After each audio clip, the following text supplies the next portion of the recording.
안녕하세요. 크리스탈과 함께 책 읽는 시간입니다. 오늘 함께 하실 작품은 샬롯 브론테의 제인 에어입니다. 샬롯 브론테는 영국의 작가로 1816년 요크셔주의 목사 집안에서 태어났습니다.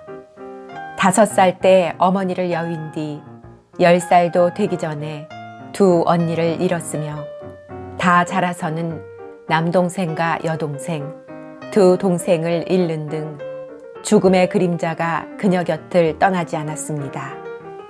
1842년 교원 자격증을 얻기 위해 브리셸의 학교에 입학하였고 그곳에서 가정을 가진 애제 교수에게 특별한 감정을 품게 되는데 그녀의 처녀작 교수나 빌렛 같은 작품에 그에 대한 사모의 감정이 형태를 달리해 묘사되고 있습니다.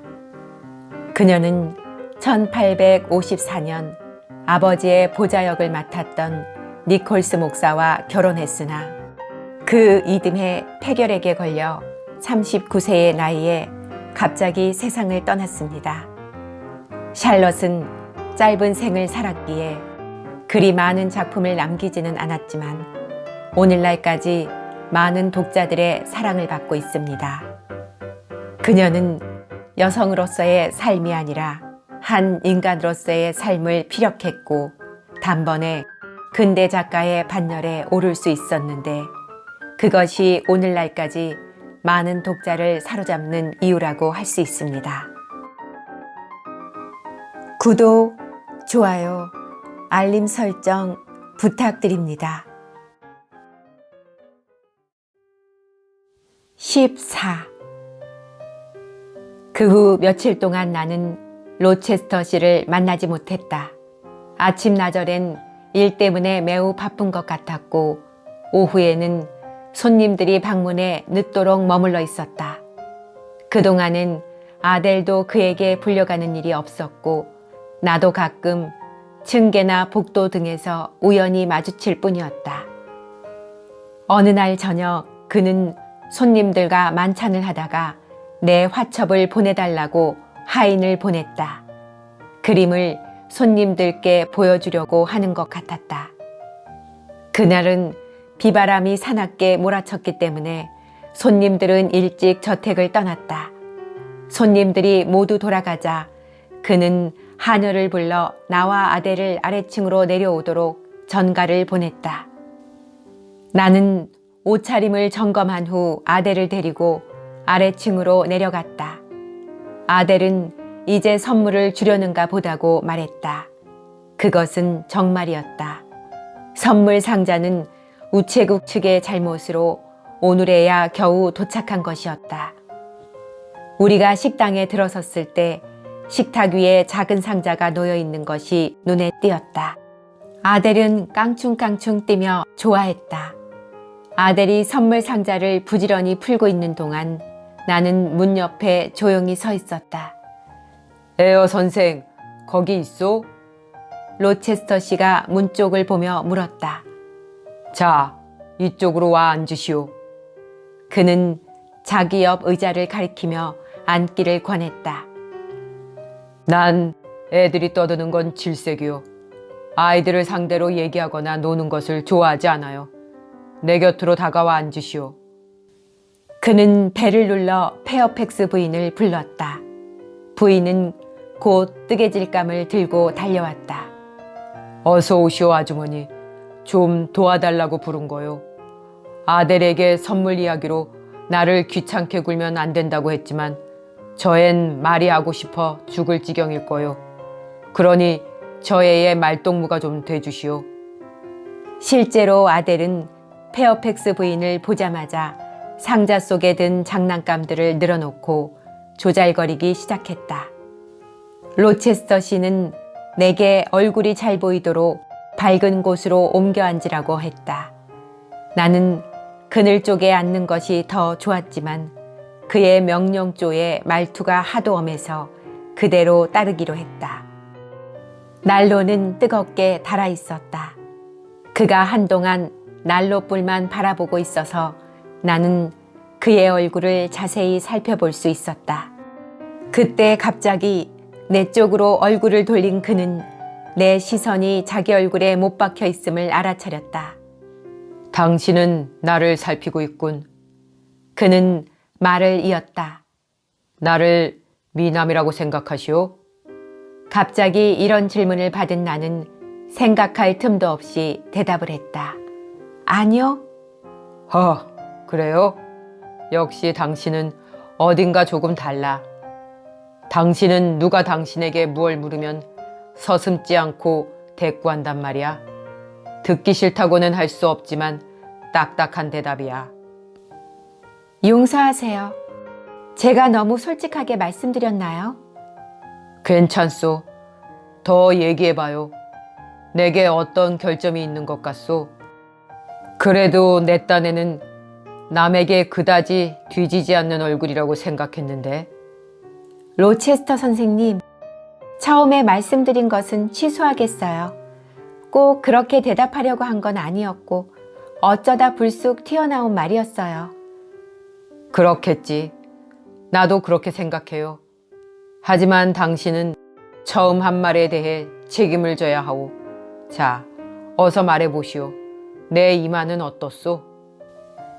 그는 이마 위로 흘러내린 머리를 치켜 올리면서 말했다. 그의 이마에서는 지혜로움이 빛나고 있었지만 자비심은 보이지 않았다. 에어 선생, 무척 당황한 것 같군요. 내가 미남이 아니듯 당신 역시 그다지 아름다운 편은 아니지만 그 당황한 표정은 마음에 드는군요. 그는 의자에서 일어나 대리석 벽난로 선반에 팔을 올렸다. 그러자 그의 모습이 뚜렷이 보였다. 유난히 넓은 가슴이 몸의 다른 부분과 균형이 맞지 않았다. 오늘 밤은 어쩐지 사람이 그리워지는군. 그래서 당신을 이리로 부른 거요. 지금처럼 당신을 좀 더 알기 위해 말을 시킨다는 건 즐거운 일이니까. 어서 말 좀 해보시오. 나는 대답 대신 웃었다. 그가 재촉했다. 어서 이야기를 해보라니까요. 무슨 말을 할까요? 뭐든지 당신이 좋아하는 것으로. 될 수 있으면 해드리고 싶지만 저로서는 어떤 얘기가 선생님께 흥미가 있을는지 잘 모르니까 얘기를 시작할 수가 없군요. 무엇이든 물어보세요. 성의껏 대답해드리겠어요. 그렇다면 먼저 묻겠는데 내가 당신보다 좀 나이가 많고 또 주인이라는 이유로 당신에게 딱딱하고 때로는 심하게 굴어도 좋다고 생각하시오? 그건 좋을 대로 하세요. 그런 건 답이 아니지. 그런 말은 오히려 짜증만 나게 하는 것이오. 정확하게 대답하시오. 저는 누가 그런 이유로 제게 이래라 저래라 할 권리는 없다고 생각합니다. 선생님이 저보다 우월하다는 것을 주장할 수 있는 것은 자신의 시간과 경험을 얼마나 유효하고 적절하게 썼는지에 달려있다고 생각해요. 대답 잘했소. 그러나 나는 아직까지 그런 이유를 내세워 권리를 주장한 적이 없으니까 그런 문제는 그만두고 당신은 내 명령조의 말에 화를 내지 말아주었으면 하는데 당신 생각은 어떻소? 저는 봉급을 받고 있는 고용이니 자기의 명령에 화를 내지는 않을까 하고 생각하는 주인은 좀처럼 없을 거라고 생각하고 있었어요. 고용인이라니. 내가 당신에게 봉급을 준단 말이지. 아참, 깜빡 잊고 있었군. 그렇다면 내가 그런 금전적인 이유로 당신에게 잘난 척을 좀 해도 되겠소? 아니요. 다만 선생님께서 봉급 문제를 잊으셨다는 점과 고용인이 불편한가 편한가 하는 것을 염려하셨다는 데 대해서는 얼마든지 뽐내셔도 괜찮아요. 그렇다면 형식적으로 꾸민 인사말 같은 것은 안 해도 괜찮겠소?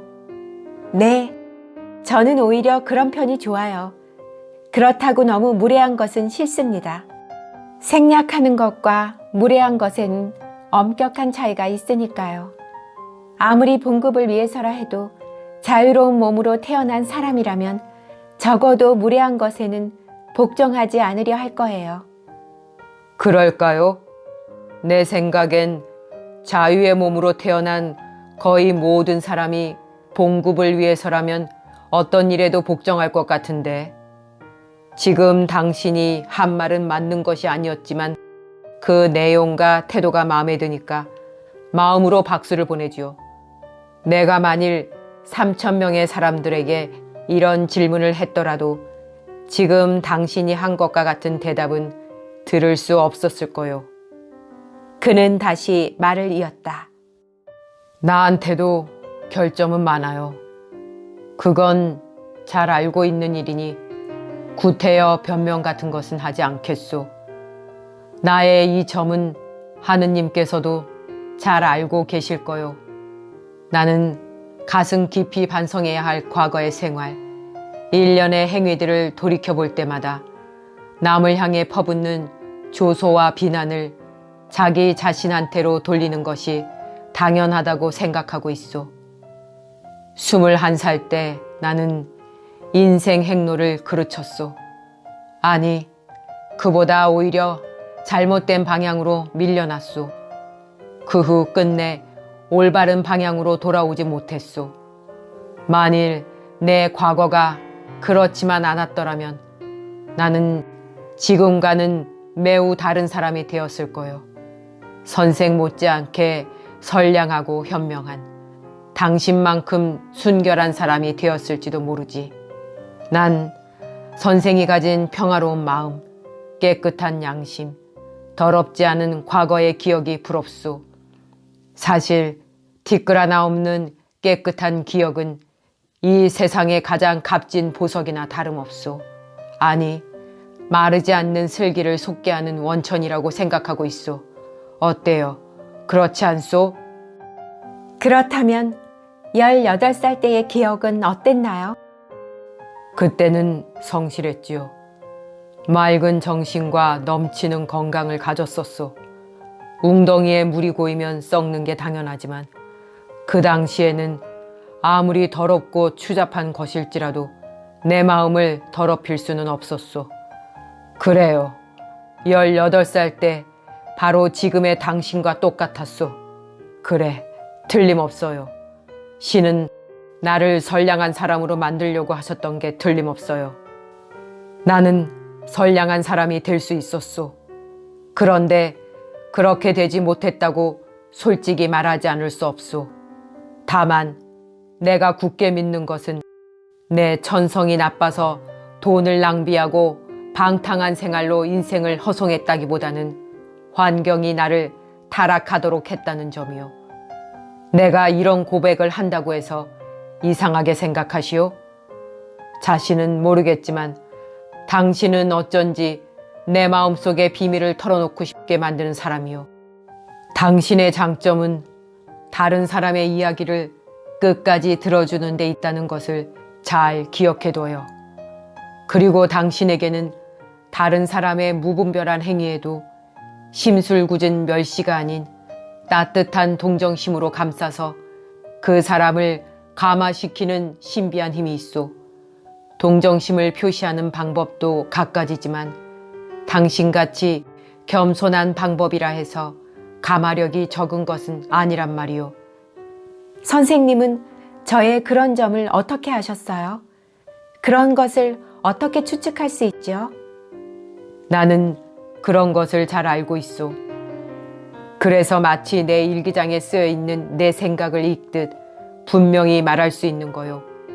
당신은 나에게 역경을 이겨냈어야 했다고 말할 테지. 확실히 그랬어야 했소. 그랬어야 했는데 보시다시피 나는 그 역경을 이겨내지 못했소. 운명이 나를 짓밟을 때 나는 냉정하게 그것과 맞부딪혀서 뚫고 나가려는 생각을 하지 못했소. 나는 자포자기하는 심정으로 허우적거렸기에 결국 타락하고 말았소. 결과는 뻔했소. 세상의 타락자. 그리고 악인들이 때를 지어 나를 향해 욕설을 퍼부어도 변명할 자격이 없는 사람이 되었다오. 그 무렵 내가 좀 더 정신을 가다듬지 못했던 게 후회되오. 내 이 심정은 하느님도 알아주실 거요. 에어 선생, 가오를 범할 듯 싶으면 훗날의 후회를 두려워하시오. 후회란 인생을 좀 먹는 무서운 독약이오. 저는 후회하고 잘못을 뉘우치는 것은 자신의 상처를 치료해 주는 것이라고 생각하는데요. 후회는 치료가 아니야. 치료가 개선일 수는 있지. 개선이라면 나도 해낼 자신이 있어. 개선을 일으킬 힘은 아직 남아있으니까. 하지만 이렇게 족쇄를 차고 무거운 죄책감에 짓눌리며 저주받고 있는 몸이 이제야 개선 같은 걸 생각해서 무슨 소용이 있단 말이오. 더구나 나는 행복과는 너무나 거리가 먼 쾌락을 모르는 인생을 살아왔거든. 이제라도 잃었던 쾌락을 찾아내어 그것을 누릴 권리가 나에게는 남아있다고 생각하오. 그래요. 어떤 어려움이 있더라도 기어코 내 손에 넣고 말겠소. 그렇게 한다면 결국 더 타락하지 않을까요? 아마 그럴 테지. 그러나 감미롭고 신선한 쾌락을 맛볼 수 있다면 어찌 그게 타락이겠소. 꿀벌이 모아놓은 꿀처럼 감미롭고 신선한 쾌락을 황야에서 얻을 수 있을지 누가 아오. 그렇지만 그 감미로운 쾌락 속에는 날카로운 가시가 들어있을 거예요. 쓴맛도 섞여 있을 게 분명해요. 당신이 어떻게 그것을 안단 말이오. 아직 그런 것을 맛본 적도 없을 텐데 너무 무뚝뚝하고 심각한 얼굴은 하지 말아요. 선생은 이 케미오의 조각, 벽난로 장식 조각의 머리 부분을 가리키면서 처럼 그런 것에 대해서는 무지한 상태요. 당신은 나에게 설교를 할 권리나 자격이 없소. 아직 인생의 초보자일 뿐이니까. 그런데다 인생의 신비나 쾌락 같은 걸 알 턱이 없지 않소? 저는 선생님께 설교를 할 생각은 없어요. 다만 하신 말씀을 상기시켜 드리고 싶을 뿐이지요. 조금 전에 과오는 후회를 동반한다고 말씀하셨지요. 그리고 후회는 인생의 독약이라고 하셨거든요. 그럼 내가 쾌락을 좇는 것이 과오를 범하는 일이란 말이오?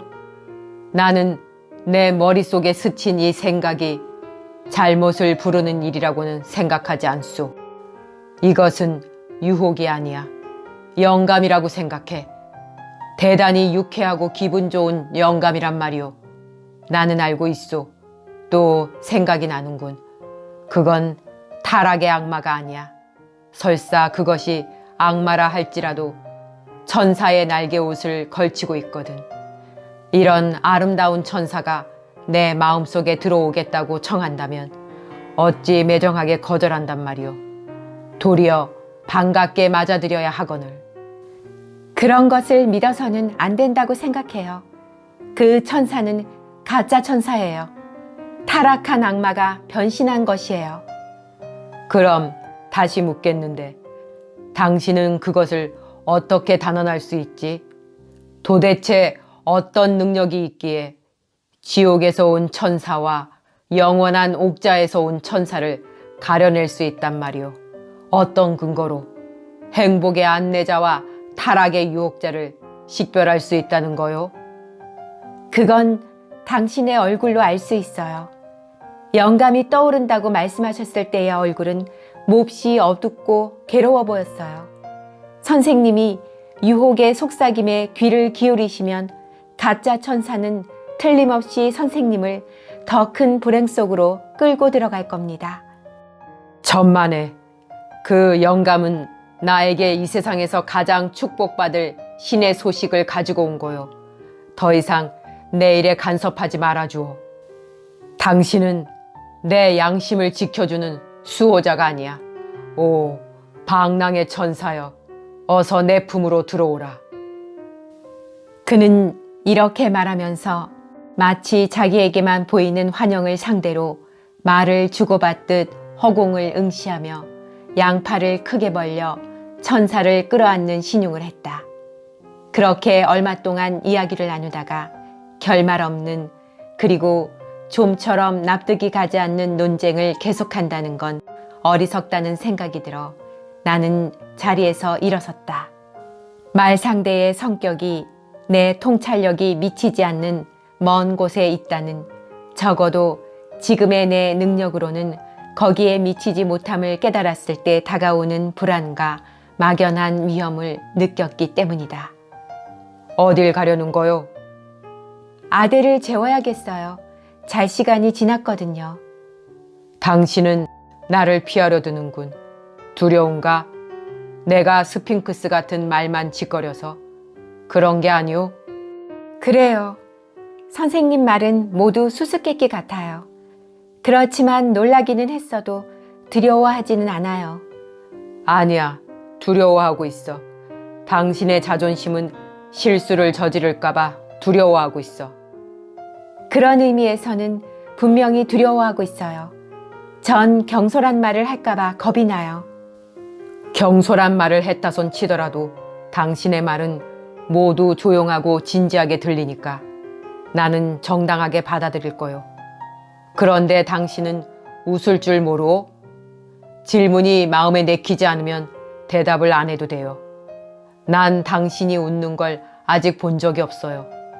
당신 같은 사람은 얼마든지 명랑하게 웃을 수 있을 거라고 생각하는데, 내가 태어날 때부터 악한 사람이 아니었던 것처럼 당신도 원래는 우울한 사람이 아니었을 거예요. 로드에서의 비참한 생활이 지금도 선생의 마음속 어딘가에 남아있어. 표정을 굳게 하고 목소리를 어둡게 하며 수족을 결박지워 얽어매고 있는 것 같소. 그리고 어떤 남자든 오빠나 아버지나 남자 주인이나 어느 누구 앞에서든 명랑하게 웃고 자유롭게 말하고 재빠르게 행동하는 걸 스스로 억눌러 버리거든. 그래도 언젠가는 나를 자연스럽게 대할 날이 틀림없이 있을 거요. 마치 내가 당신 앞에서 꼼짝 못하는 것처럼. 그날이 오면 표정이나 동작이 좀 더 쾌활해지고 변화도 생길 거요. 그런데 선생은 지금 꼭 가봐야겠소? 9시가 넘었는걸요. 아델은 아직 자려 하지 않을 테니까 걱정 말고 조금만 더 있다가요. 그래서 내가 엉거주춤 다시 앉았을 때 복도를 걸어오는 아델의 가벼운 발소리가 들렸다. 아델은 주름을 잔뜩 잡은 장밋빛 원피스를 입고 있었다. 그리고 발에는 비단 양말에 하얀 구두를 신고 있었다. 이 옷 예뻐요? 아델이 뛰어오며 소리쳤다. 구두하고 양말은 어때요? 나 춤추고 싶어요. 그러면서 아델은 치마 끝을 잡고 경쾌한 발걸음으로 로체스터시 앞으로 갔다. 그러더니 한 바퀴를 돌고는 한쪽 무릎을 꿇고 그에게 말했다. 아저씨, 아저씨의 친절에 감사드립니다. 그러고는 다시 일어나서 아저씨, 엄마도 이렇게 했죠? 하고 물었다. 그래, 꼭 그대로다. 로체스터 씨가 대꾸했다. 그리고 내 엄마는 그런 식으로 내 바지 호주머니에서 그 말을 우려갔단다. 에어 선생, 나는 그때 세상 물정이라곤 전혀 몰랐었소. 그만큼 젊었다는 증거겠지만 내 청춘은 이미 가버렸는데 그것은 내게 프랑스의 작은 꽃 한 송이를 남겨놓고 갔지요. 어떤 때는 나는 이 꽃을 없애버리고 싶은 생각이 든다오.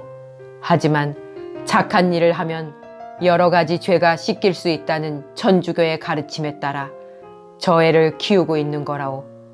이 일에 대한 자세한 얘기는 나중에 하기로 하고 오늘은 그만 가서 주무시오. 15. 그 후 그 일에 대해서 자세히 이야기를 들을 수 있는 기회가 생겼다. 어느 날 오후 나는 우연히 정원에서 로체스터 씨를 만났다. 나는 아델과 함께 있었는데 아델이 개를 데리고 놀고 있는 동안 함께 산책을 하자고 그가 제의해온 것이다.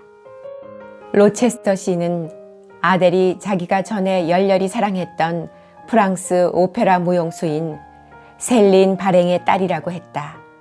그리고 그의 열정에 셀린은 더 뜨거운 정열로 응했노라고도 했다. 자신은 못생긴 사나이이지만 그래도 그녀는 그를 우상처럼 생각했다고 했다. 그는 바티칸 궁전에 있는 벨비디어의 아폴로상의 우아함보다 그의 늠름한 체격이 더 좋다고 말하는 그녀의 말을 그대로 믿었다는 것이다. 그래서 말이오, 에어 선생. 프랑스의 요정이 영국의 작은 도깨비를 좋아해 주었다는 데에 그만 하늘에라도 뛰어오를 듯이 마음이 들떠버렸다오.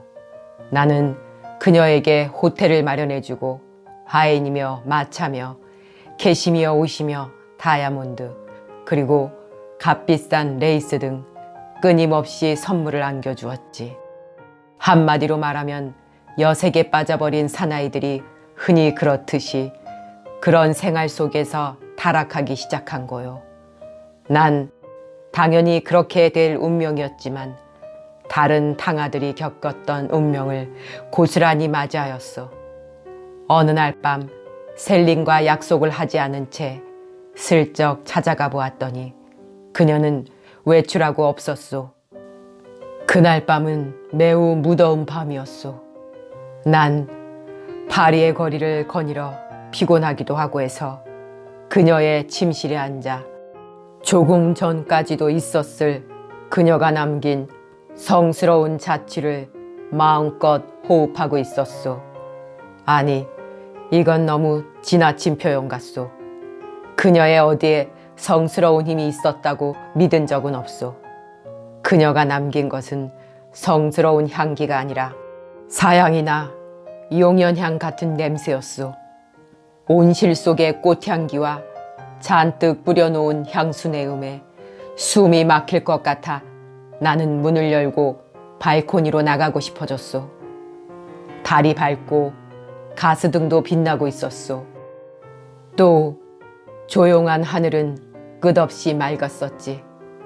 발코니에는 의자가 2개 가지런히 놓여 있었고 난 거기에 앉아 담배를 꺼냈소. 실례지만 말이 나왔으니 한 대 피워야겠소. 그는 담배를 물고 연기를 내뿜으며 다시 말을 이었다. 에어 선생, 그 시절 나는 사탕을 매우 좋아했다오. 그래서 초콜릿 사탕을 깨물고 담배를 피우며 화려한 밤거리를 내려다보고 있었지요. 그때 아름다운 영국제 말 2필이 이끄는 지붕 없는 멋진 마차가 호텔 앞에서 멈춰섰소. 자세히 보니 그것은 내가 셀린에게 사준 것이었소. 그런데 그녀가 사뿐히 뛰어내리고 난 뒤 어떤 사나이가 따라 내렸소.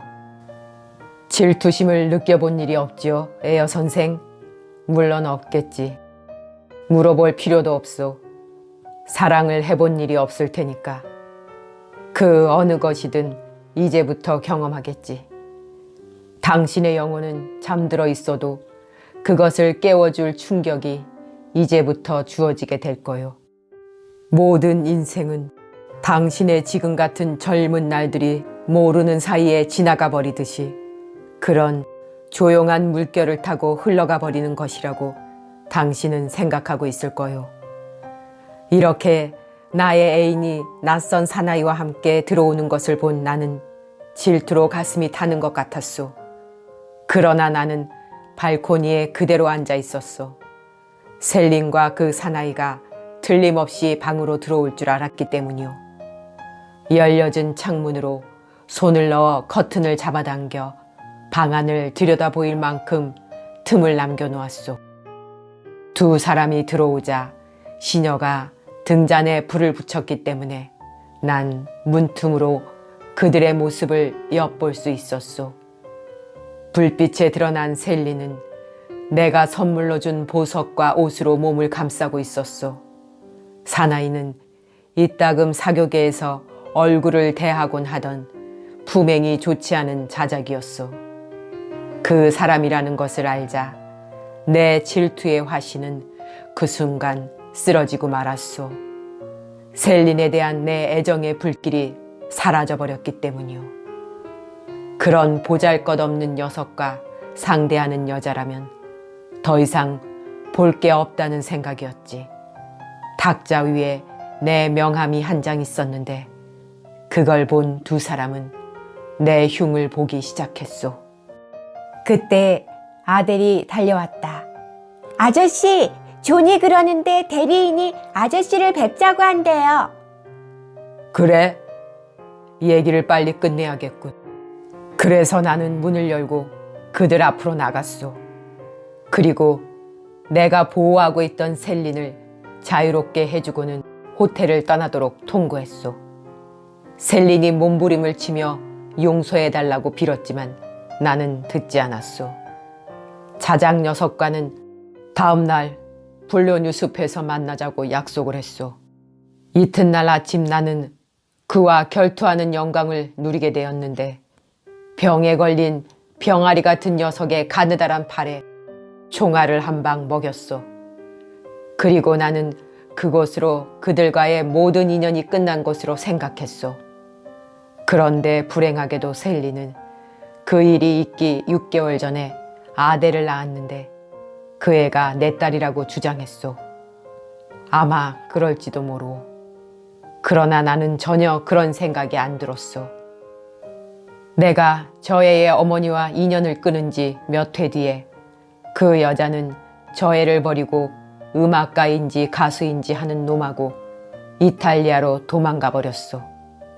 나는 저 애의 아비가 아니니까 어떤 책임도 느끼지 않았지만 저 애가 몹시 비참한 생활을 하고 있다는 말을 듣자 불쌍한 생각이 들었소.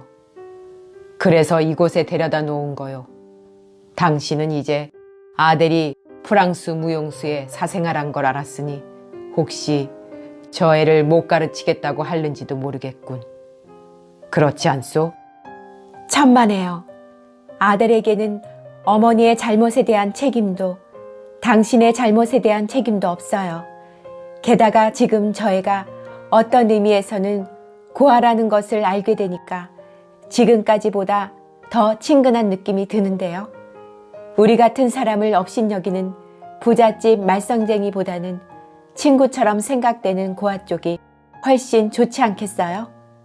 아, 당신은 이 문제를 그렇게 생각하는군.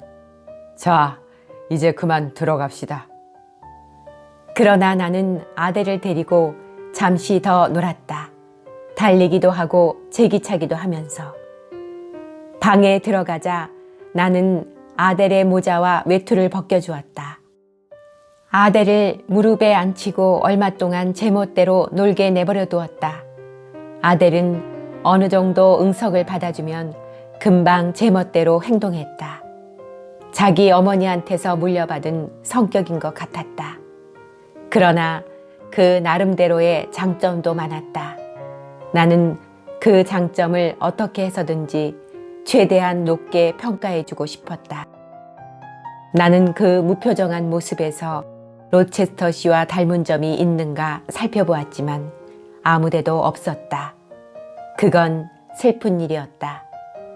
그 애가 만일 로체스터 씨와 약간이라도 닮은 곳이 있다면, 그리고 그것을 로체스터 씨가 인정하기만 한다면 그의 귀여움을 좀 더 받을 수 있을 텐데. 그날 밤 잠자리에서 나는 로체스터 씨가 한 이야기를 곱씹어 보았다. 프랑스의 무용수에게 불태운 영국 부자의 정열과 남자에 대한 여인의 배신 따위는 사교계에서 흔히 있는 일일 것임에 틀림없었다. 그러나 그가 현재의 만족스러운 기분이나 이 낡은 저택과 그 환경에 대해 새로이 되살아난 즐거움을 말하려고 할 때 갑자기 그를 덮쳤던 감정에는 확실히 이상한 데가 있었다. 난 이 사실을 이상하게 생각하지 않을 수 없었다.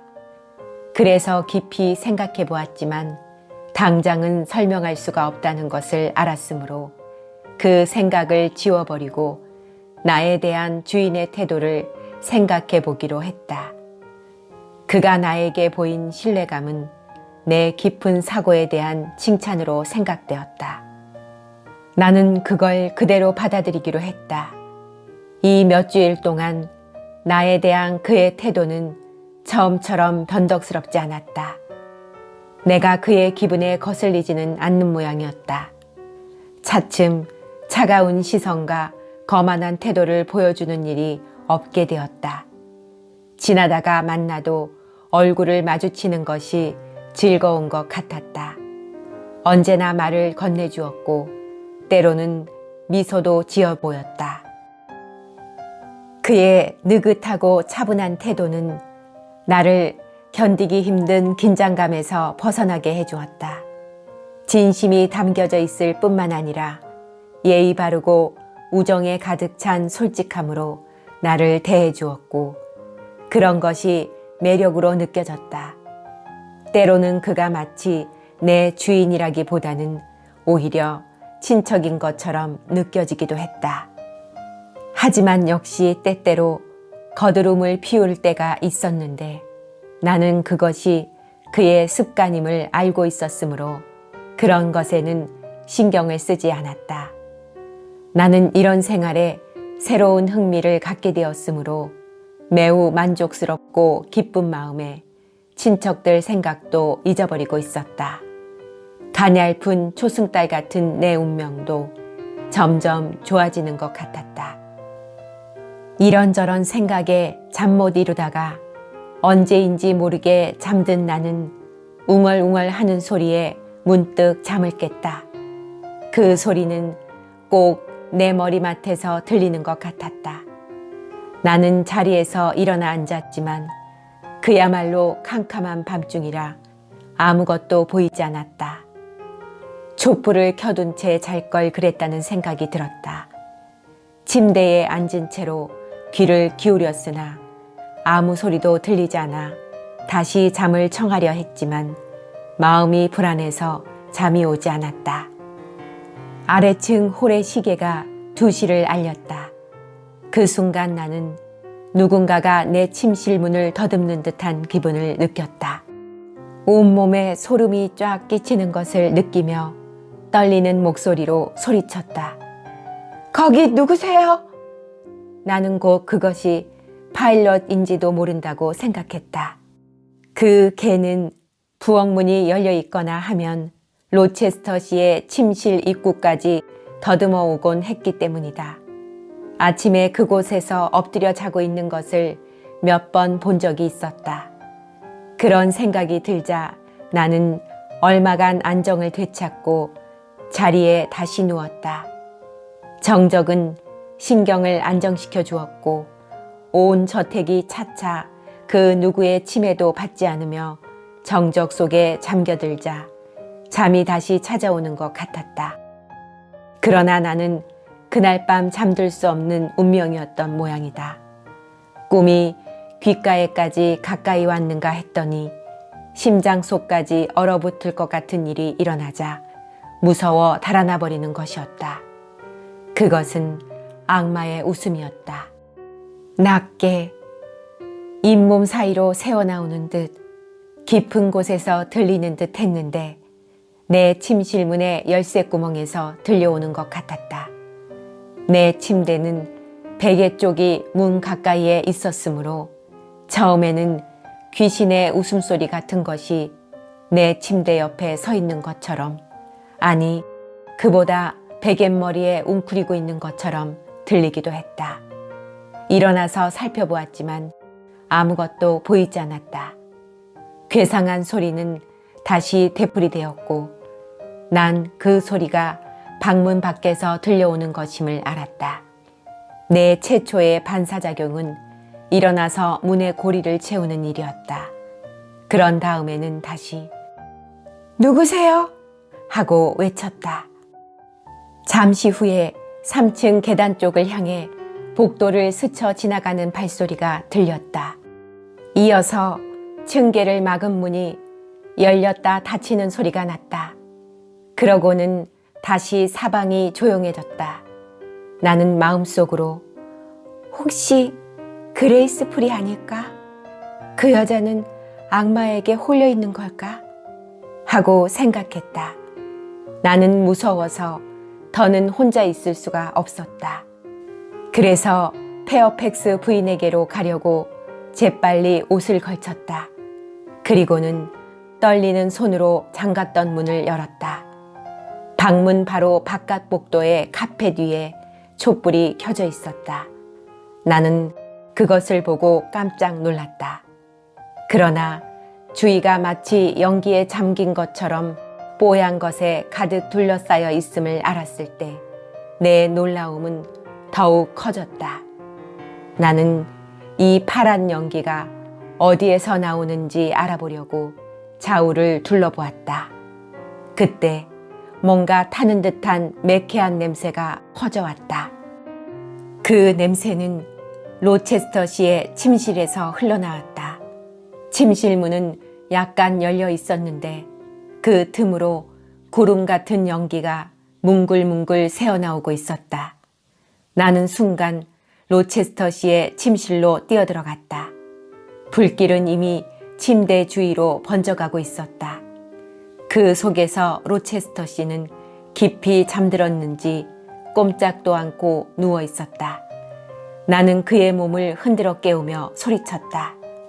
어서 일어나세요! 어서요!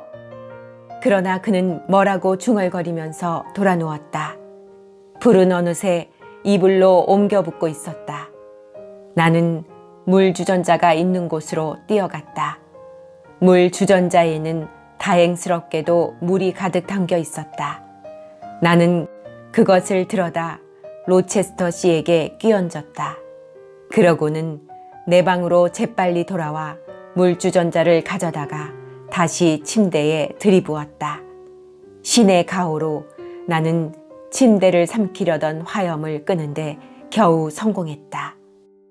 불길이 잦아드는 소리, 물을 끼얹는 순간에 내 손에서 날아가 떨어지는 물주전자 소리와 내가 퍼부은 물벼락 덕분에 로체스터 씨는 겨우 눈을 떴다. 불길이 꺼져 아주 캄캄했지만 그가 일어난 것은 알 수 있었다.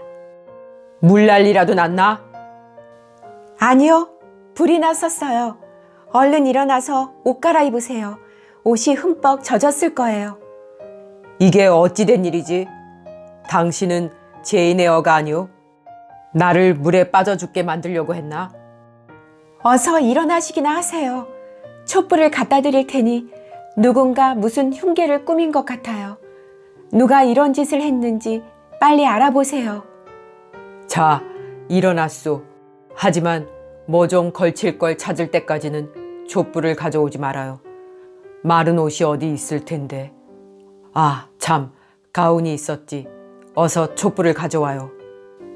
나는 복도에 켜져 있는 촛불을 들고 왔다.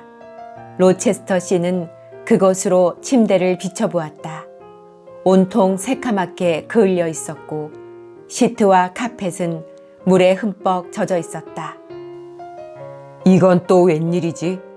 누가 한 짓이야? 로체스터 씨가 물었다. 그래서 나는 대강 그날 밤 일어난 일에 대해 얘기해 주었다. 내가 말하는 동안 그의 얼굴은 점차 근심스러운 표정으로 일그러졌다. 내가 이야기를 끝냈을 때에도 그는 아무 말도 하려고 들지 않았다. 가서 페어팩스 부인을 불러올까요? 누구요? 페어팩스 부인? 왜 불러온다는 거지? 필요 없소. 귀찮게 하지 말고 그대로 자게 내버려 두는 게 좋아요. 그러면 리어라도 불러올까요? 존과 존의 부인도. 아니, 다 필요 없소. 그냥 이대로 있으면 돼요. 내가 잠깐 3층에 갔다 올 테니 당신은 여기 꼼짝 말고 있어요. 아무도 부르지 말고. 그의 조심스러운 발소리가 복도를 지나 멀어져 갔다. 이윽고 그가 층계의 문을 열고 나가자 나는 어둠 속에 홀로 남게 되었다. 혹시 무슨 소리가 들리진 않을까 하고 귀를 기울여 보았으나 아무 소리도 들리지 않았다. 얼마 동안 그렇게 앉아 있으려니까 피로하고 추워서 견딜 수가 없었다. 내가 막 일어나 내 침실로 돌아가려고 할 때 복도에 희미한 빛이 다가오고 이어 발소리가 들렸다. 나는 제발 발소리의 주인공이 로체스터 씨이기를 바랐다. 그는 창백하고 몹시 침울한 표정으로 돌아왔다. 내가 생각한 대로였어. 누가 그랬어요? 그는 잠자코 마룻바닥만 내려다보고 있었다. 잠시 후 그는 꺼림직한 말투로 물었다. 당신이 방문을 열었을 때 혹시 무엇을 보았는지 물어본다는 걸 잊고 있었소. 무엇을 보았소? 마룻바닥에 있는 초밖에 보지 못했어요. 기분 나쁜 웃음소리도 들었다고 했잖아. 전에도 비슷한 웃음소리를 들은 일이 있소? 예, 들은 일이 있어요. 재봉일을 한다는 그레이스 풀이라는 여자가 그렇게 웃더군요. 그래, 바로 그 그레이스 풀이야. 그 여잔 정말 이상해. 다행히 이 사건을 알고 있는 사람은 당신과 나 둘뿐이요. 당신은 말이 많은 여자는 아니니까 이번 일에 대해서는 아무 말도 하지 말아주시오. 그리고 이렇게 침대가 젖은 데 대해서는 내가 잘 설명할 테니까 당신은 이제 그만 돌아가서 자요.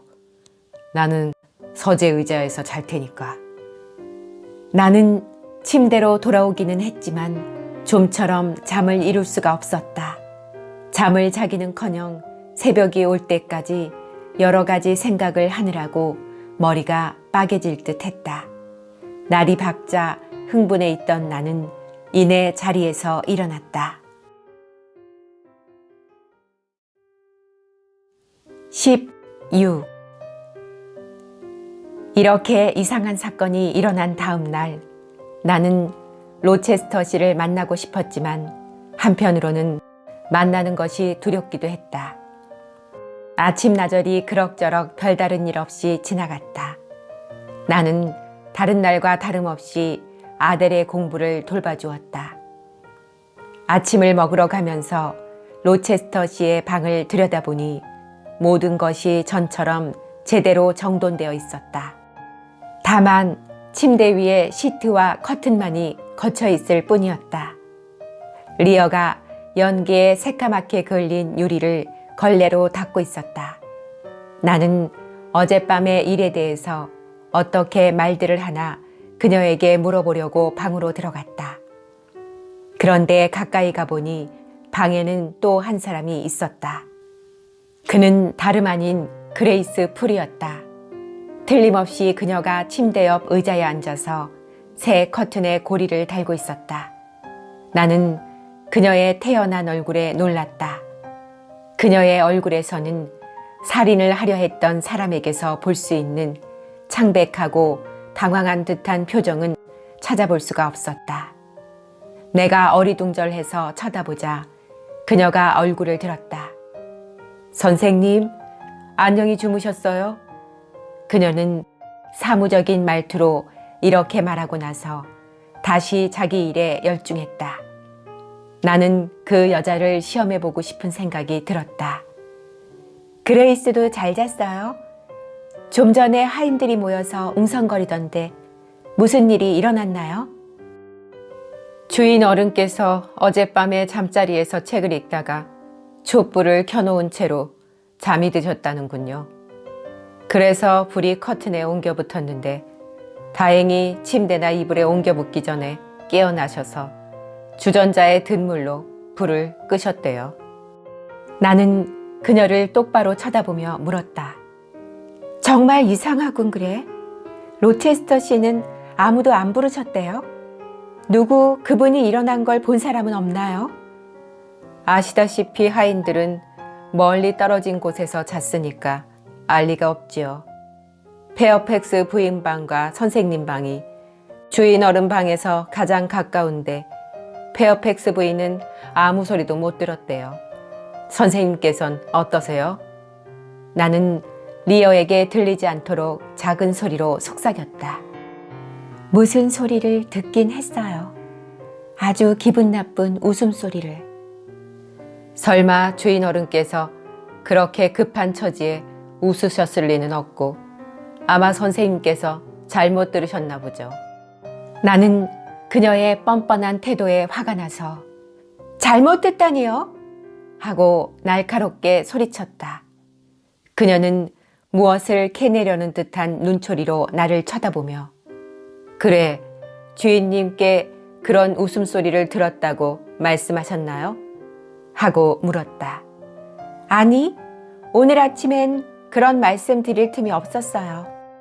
그때 요리사가 들어와서 말했다. 불부인, 식사가 준비됐는데 내려오시겠소? 아니, 내 몫인 흑맥주 한 병에 푸딩 한 조각만 쟁반에 담아다 줘요.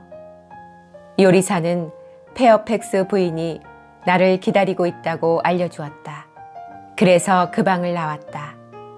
나는 식사하는 도중에 그레이스 풀이란 사람에 대한 생각을 하느라 페어팩스 부인이 지난밤의 화재 사건에 대해서 이것저것 이야기하는데도 거의 듣지 않았다. 무슨 이유로 주인은 나에게 비밀을 지키라는 걸까? 정말 이상한 일이었다. 왜 주인은 그 여자가 불을 질렀다는 것을 확실히 알면서도 처벌하려 들지 않는 것일까? 문득 그레이스 풀이 젊었을 때 주인이 그녀를 좋아했었는지도 모른다는 생각이 들었다. 그러나 그 여자의 볼품없는 몸짓과 보기 흉한 얼굴이 떠오르자 절대로 그럴 리가 없다는 생각이 들었다. 그러나 그렇지만 하고 내 마음속에서 비밀의 목소리가 속삭였다. 그렇게 말하는 너, 제인 에어도 그다지 아름답지는 않아. 하지만 로체스터 씨는 너를 호의에 찬 눈으로 보고 있어. 너를 좋아하는 것 같아. 그 후 나는 공부방에서 아델에게 그림 그리는 법을 가르치느라고 손에 연필을 쥐고 있었다. 왜 그래요, 선생님? 선생님 뺨은 사과같이 빨갛고 손은 나뭇잎처럼 떨려요. 깜짝 놀란 아델이 나를 쳐다보며 소리쳤다. 허리를 구부리고 있으니까 얼굴이 달아올라서 그래. 아델은 계속 그림을 그리다가 서녁히 붉게 물들자 소피와 놀려고 아이들 방으로 가버렸다. 홀로 남은 나는 로체스터 씨가 보고 싶어 마음이 아팠다.